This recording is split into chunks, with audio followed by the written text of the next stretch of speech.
Hi, my name is Mark, and welcome to another episode of My First Concert. It's where I get to talk to artists and industry experts and educators and roadies about why they chose to get into the music industry. And this episode I'm particularly excited for because it focuses on my profession. And come to find out after this interview was done that it might have directly impacted my profession and why I have done this as long as I have. From 1982 to about 1990, here in western South Dakota, we had quite possibly one of the greatest rock radio stations, not just in our area, but in the entire country. Nobody got ratings like it did. KSQY FM. K-Sky is what it was better known as. Now it's a shell of its former self. Its glory days were most definitely in that 8 to 10 year span from when it signed on until the age of grunge arrived. And the cast that it had on this radio station was as professional and as good as you would have found anywhere in the country. And it was all headed by the morning show of Jack Daniels and Tom Collins. And Jack Daniels is still in this market, still working in the radio business. He's not on the air anymore, which really kind of bums me out. And I know he's going to blush when I say this, but he really is a legend in our area. And I was so excited when he agreed to sit down and talk with me here on My First Concert. Jack, I appreciate it, man. I'm so excited for this conversation.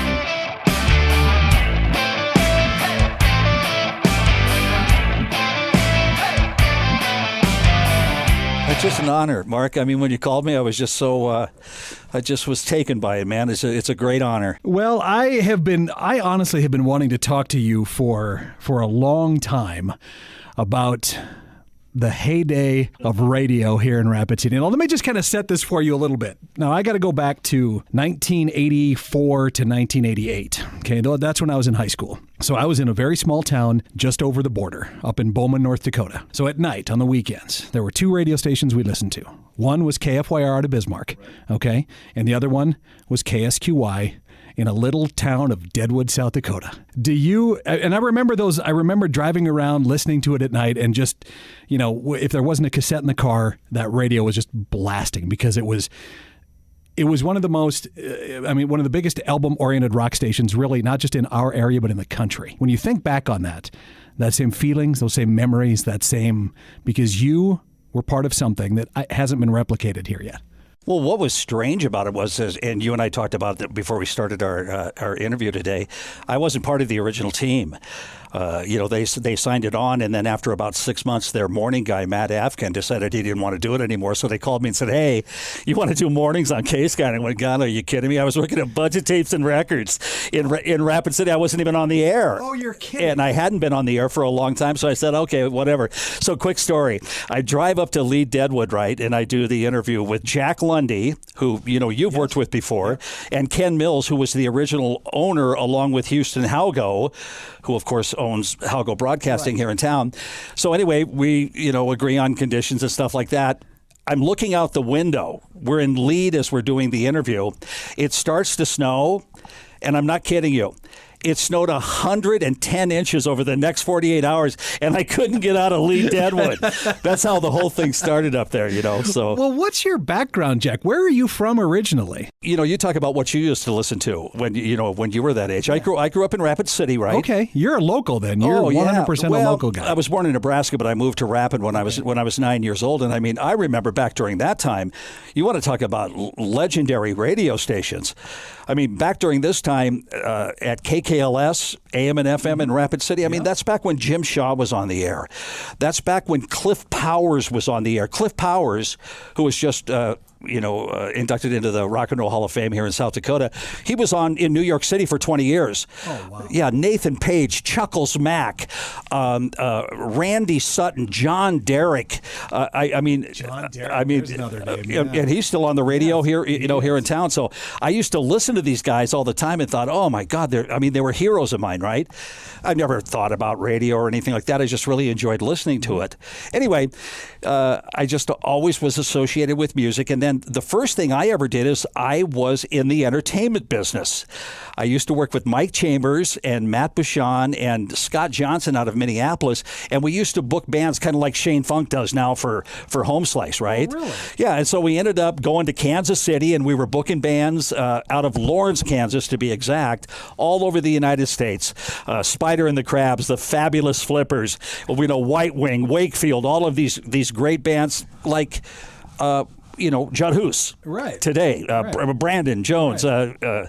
Well, not so much Chance anymore because right. Because he's hit the big time. But exactly. It's the same scenario, only it was 50 years ago, right? So anyway, one day the booking agency just kind of rolled over. I drive back to Rapid City, and it was like it was supposed to be. I pulled up at the house, and as I was walking through the front door, my mom said to me, "Hey, there's somebody on the phone for you. His name is John Derrick." And so I go, "Okay." I go, "What is John Derrick calling me for?" So anyway, he calls me and he says, "Hey, did you ever think about going on the radio?" And I went, it never entered my mind. No. How old were you at this time? I was 1977. I was 23. Okay. 24. So had you gone to school? Had you gone to college? No, you done any? No, and if okay. anybody that's ever heard me on the air, they realized I didn't go to school. But... So he goes, do you want to try this? And I went, yeah, no problem. So anyway, I go down there. I go on the air at midnight, and I was on the air for the next 35 years. That's how that started. Do you remember walking into the studio at midnight? Can you remember that day and what you felt? It was terrifying.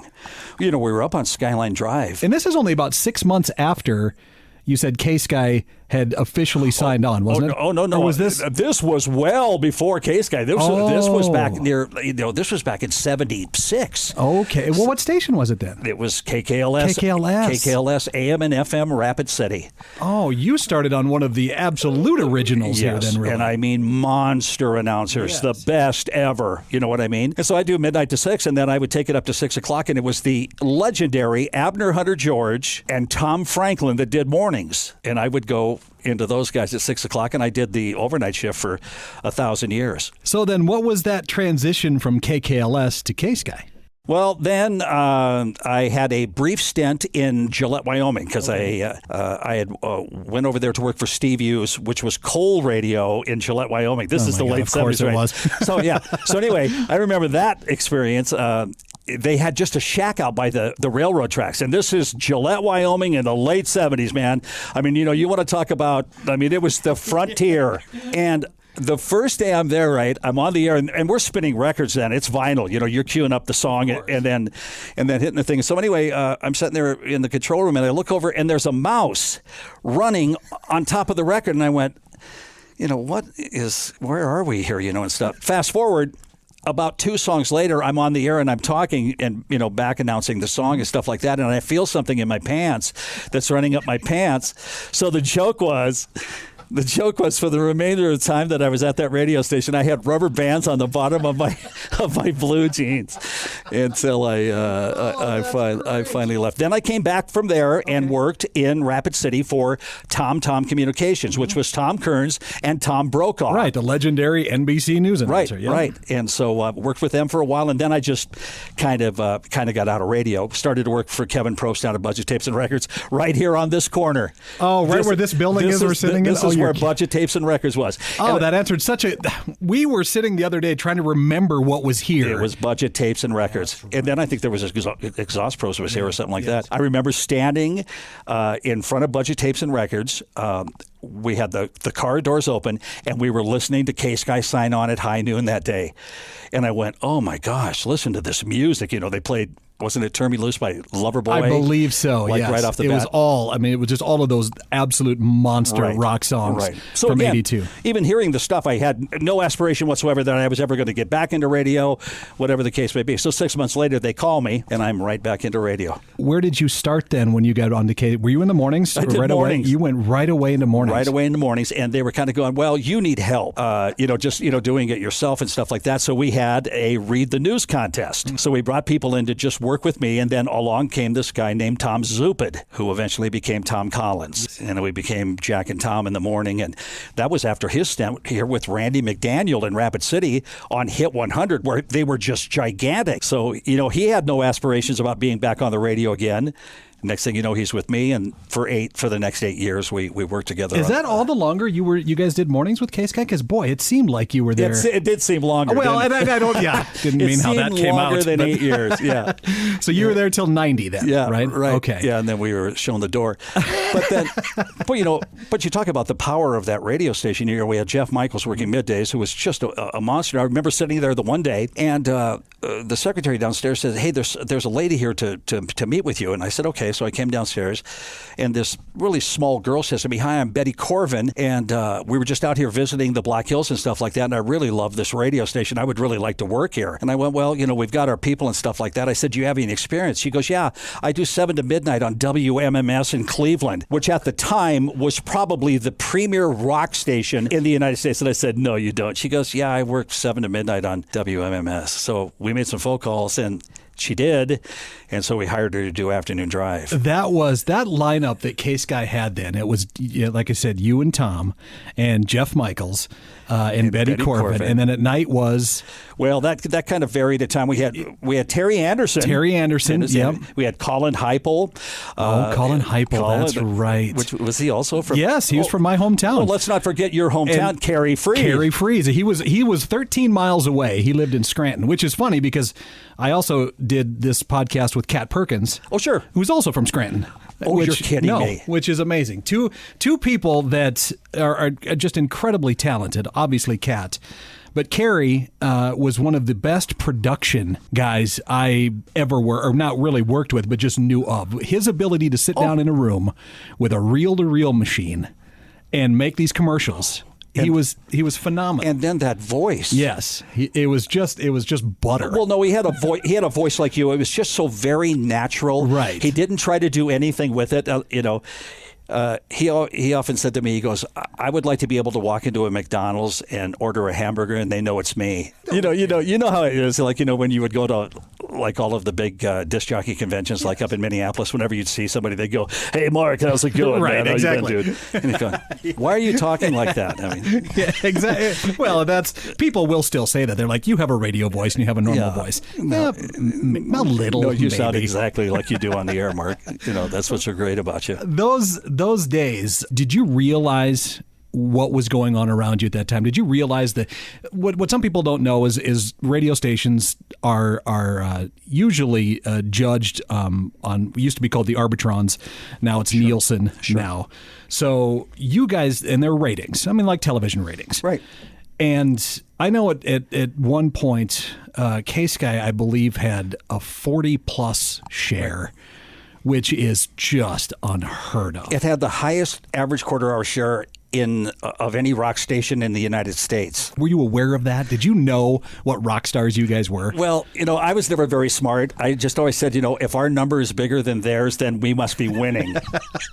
And then nobody was even. You could have taken all the stations and combined them. And the general manager would go, "Yeah, your number's like much, much bigger." But it was the overall radio station. It wasn't just us and stuff. I mean, it was 6 a.m. until midnight. It was that whole team you guys had put together, and plus the sales staff and the general manager. I mean, Cindy McNeil, who went on to be the general manager of Fox Television here in Rapid City, so forth. She has retired and so forth. Michael Goodroad, who has worked with you guys for many, many years. He was just a giant. And we just had a wonderful marketing team and so forth, so it just all worked. I remember I had lunch with Tom Collins the other day. I hadn't seen him for a long time. He moved back from Sioux Falls.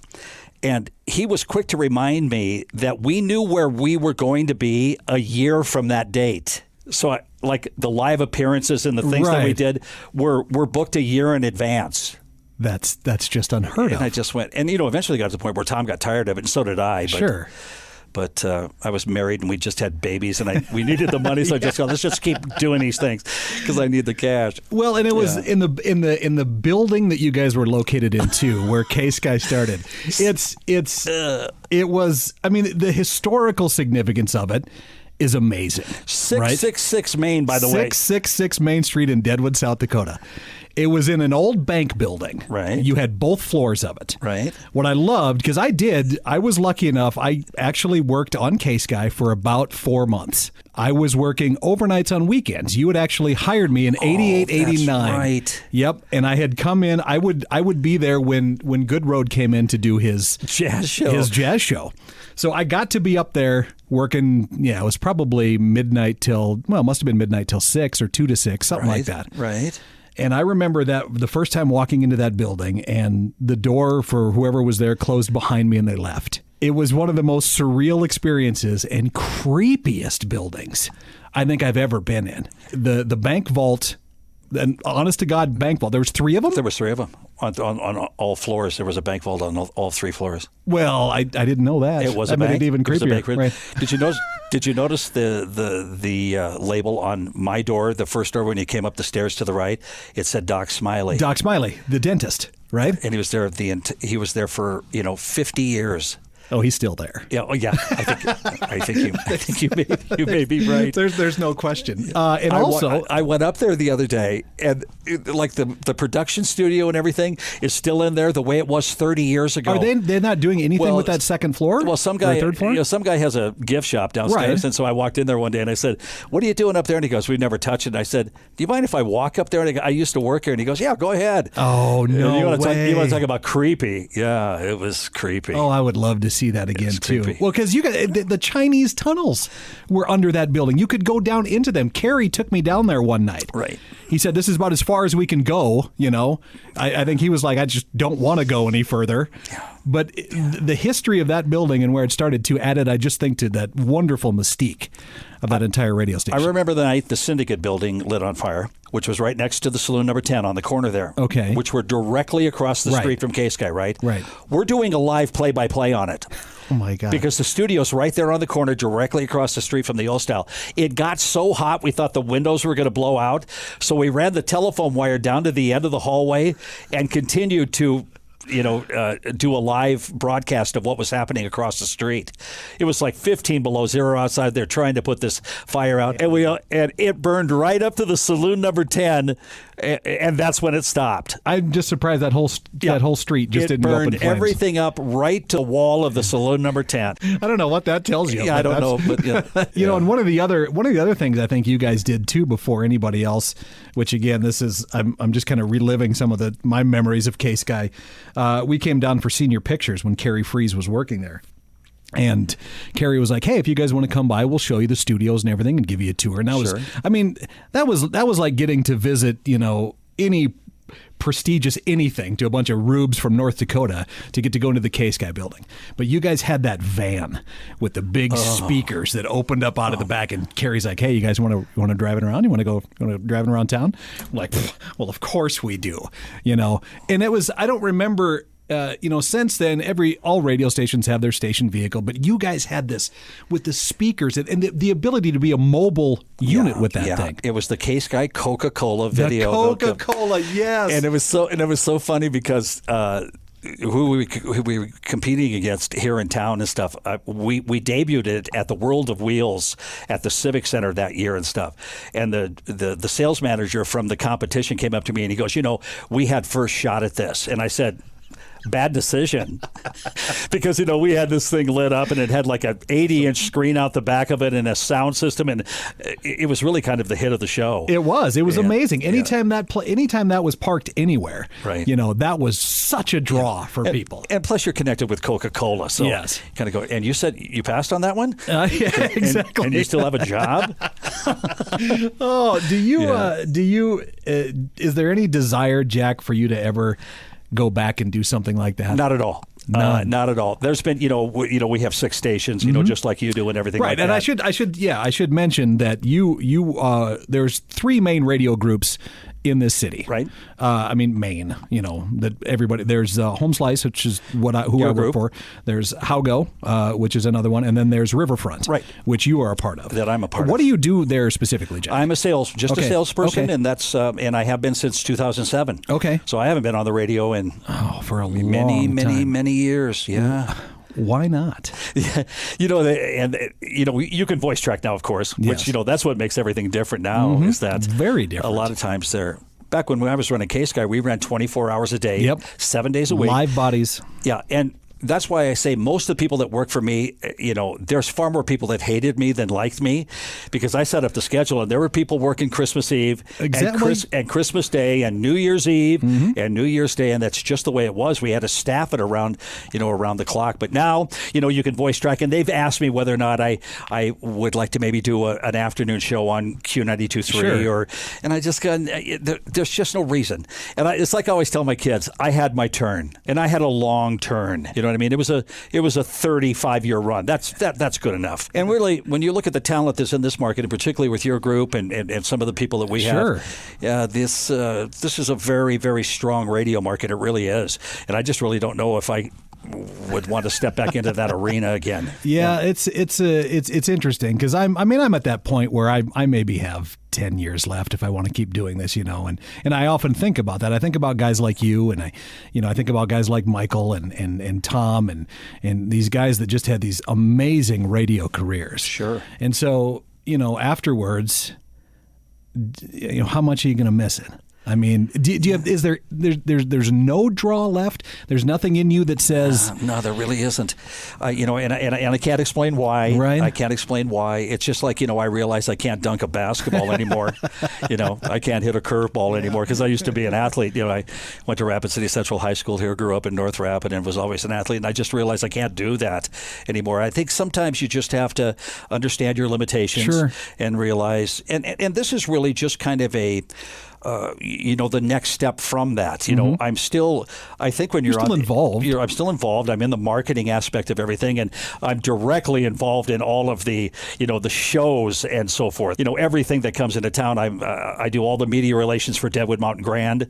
I now do all the media relations for Deadwood Live, the live shows that are being put on by Mark Oswald and Live Nation. And so it's almost back to where you started. Back to I never really thought of it that way. Yeah, is. You're back into that particular part of your career, and that part hasn't really changed. It's just there seems to be, it's almost a feeding frenzy now, Mark, after what happened with COVID and so forth, and people are starting to get a little bit of a green light to be able to get back out there again. These people are really ready to play, and to see these lineups coming in and see what they're doing at the new monument. I just don't realize, I don't think people realize how fortunate they are. And how well these people have done over the years in Rapid City. I mean, if you walk through the old hallway down at the Civic Center and you see the people that have appeared at the Civic Center, from Elvis Presley to Guns N' Roses, I mean, it's just every major, group that you can think of. And then you go, to the next group at Deadwood Mountain Grand, all of the people that they've brought in. Oh, it's amazing. From Dolly Parton to the Avett Brothers. The Avett Brothers played up there after doing 3 consecutive sold-out nights at Red Rock. How do you even get these particular bands? Not to mention what Rod Woodruff does, at the Buffalo Gym every year. I think sometimes people are quick to criticize. Well, why can't we do this? Why don't they come here? When they should really just sit back and go, man, there's a lot of bands I would have never thought would have ever played in Rapid City. Yeah. So then, when you were going back here to the point of this whole podcast, do you remember the moment? And it doesn't, not necessarily a concert, or maybe there was somebody that you looked up to, or some music that you listened to that said, you know what, radio, that is something I want to do. Did it click with you? Was there that moment? This is how old I am. Okay, you're not that old. I am really old. There used to be a place, and people that are my age in their 60s remember downtown Rapid City. 50 years ago, 60 years ago, there was a place called Ray's Hi-Fi. Oh my God! Just the name Hi-Fi alone. It was a hi-fi store, and you could go in and you could grab a 45. And go into a booth and put on a pair of headphones. You're kidding. And listen to the record. And if you liked it, you could put it back in the sleeve and went up to the counter and paid 60 cents for it. So I remember all the Beatles records and all the Stones records and stuff I used to listen to at Ray's Hi-Fi, which was right down by Woolworth. I mean, I think you're by Woolworth. By Woolworth, right? I mean, I think I was hooked from that particular point. But I think the radio aspect of it, I can even bring it down to a moment in time that we were up on Skyline Line Drive one night, and we used to listen to KAAY in Little Rock, Arkansas. Okay. You know, these Clear Channel AMs that were like KOMA and KSTP. After the sun goes down, they go to Clear Channel. And they go across the country. Across the country. And there was a show called Beaker Street, and the announcer was Clyde Clifford. And he goes, he had this really low voice, and he goes, I got something new for you. This is a band called Led Zeppelin. And he played Good Times, Bad Times, and my life changed right there. You know, I mean, after listening to the Osmonds and everything that you have been, and Anne Murray and stuff that were on the radio at that time, you heard Good Times, Bad Times by Led Zeppelin, and it was over for me. I said, this is it. This is my music. And that's really where we started to get into the shows. By the way, when we were in high school, I have a friend here in town who you know, Mike Chambers, Matt Bouchon, and they had a guy by the name of Scott Johnson. Are we running over time? No. This is a podcast, so I get to go as long as I'm interested. We were doing major shows, major concerts in Rapid City when we were in high school. Get the first show we did. The first show we did was Dr. Hook and the Medicine Show and Steely Dan. This was after Steely Dan just released Can't Buy a Thrill. So we're out at the Central States Fairgrounds, and I mean, I don't know how many thousands of people are there, but I want to put this in perspective. If you don't remember and have not watched a documentary on Steely Dan, they toured 1 year. They never toured again for 20 years after they released Can't Buy a Thrill. So if you saw that band out at the Central States Fair that night, you saw the only time that they toured the United States for 2 decades. And we did Waylon and Willie and Jesse Coulter and Atlanta Rhythm Section and Cheap Trick, REO Speedwagon out at the Central States Fair. And Mike's dad had a trucking firm, right? So how we built the stage is he would back in these flatbed trailers, and I'll never forget him doing it. He could put them about 2 inches apart, just straight as an arrow, and he would put about 6 of them, side by side, and we would nail plywood to the top of them, and that was the stage. And dude, it was enormous. Oh, it had to have been. Listen, those names you listed, of course they were. I wonder if Ron Jeffries, if he knows these stories too, because he's not as old as me, but and to think of the great job that they do out there too, and everything that he's associated with. But I mean, that was the whole time, So I mean, that was 17 years old. That was 50 years ago, Mark. 50 years ago. So when I go to the shows now and, with these people that I'm associated with, it's stuff you just kind of go, God, it's been a long, long time. Yeah, things are a little different. It's a little different now. You know what I mean? Exactly. It's a little different now. But I've just been really fortunate. I was just at the right place at the right time. And, it's if it ends tomorrow, it's been a great life, man. And I think anybody that's grown up in this area, especially that lived through the 70s and 80s, like you mentioned earlier, this market had, like you said, probably 2 of the greatest radio stations in most of the country, in KKLS. Oh, no question. And in KSQY, in K-Sky. It was the memories of listening to that radio station, and it probably a small part is why I was like, you know what? That would be a fun job to do. Wow. So indirectly, Jack, you probably had something to do with it. You had to have, okay? Because I was part of it. You know what? I was part of it. And that's good enough for me. Perfect. I was just going to mention one other guy that we talk about greatness and stuff. I mean, how about Dan Kiley? Dan Kiley, another unbelievable radio personality. Dan Kiley ends up leaving Rapid City and going to become the program director of KISS. Of KISS FM in Los Angeles. In Los Angeles. Another quick story. The record guy, Mark Potter, flies out to see him, from Minneapolis, because he used to work with him here in Rapid City, and so he says, "Well, I got to make a stop before we go have lunch." So anyway, they come up to this big gated community and stuff, and the gates open up, and they drive up to the to this mansion and so forth, and Madonna walks out of the. Oh, you're kidding! And Mark Potter just goes, Madonna, So I mean, this is back in the '80s where she was Beyonce, she was Rihanna, back during that time. So yeah, but I mean, he was here, and how good was he? Oh, Dan Kiley was one of the. He was. Yeah, I mean, it's hard. You can't underestimate. He was a star. Yeah, or overestimate, I should say. Yep, he was totally a star. Well, and Kevin Phillips is another incredible radio personality here in Rapid City. Oh my God, who still gets to do his thing. Yeah, Rapid City has been for the little stuff that we've done and for the stuff we've seen, and we've worked with some incredible people. You know, just amazing people. Well, I think people like to bitch too. Sure. You know what I mean? Like, everybody's bringing all this stuff up about Sioux Falls. Well, Sioux Falls, whatever. Whatever. That's what. Do you want to live in Sioux Falls? Right. They still have no personality. Yeah. You know, I mean, we can make okay. fun of them. They're in our state, but still, no personality. Yeah. Why are they always all over here? That's what I want to know. Exactly. Why do I see somebody won license plates in the summer here? Jack, you still sound like you could get on the radio and do this. I mean, even though you say you don't have the desire to, I think, if they flip the switch, I think you could go back and do that all again. What a great compliment coming from you. I mean, it's amazing. Well, I've been a huge fan of yours forever, and I don't know how many times I tried to hire you, but it got to the point where it was almost annoying. Let me put it this way. You made me a lot of money here, Jack. Well, this is what he's offering me. So, okay. Right. That's it. Exactly. Well, good. So, no, and I really appreciate that. But I've wanted to have a conversation like this with you for a long time, because it's, you and just really like a handful of others changed the face of radio here in western South Dakota and in that 5-state area. So this has been fun, man. Well, I appreciate it so much, Mark. Yeah, absolutely. Thanks, you so much, Jack.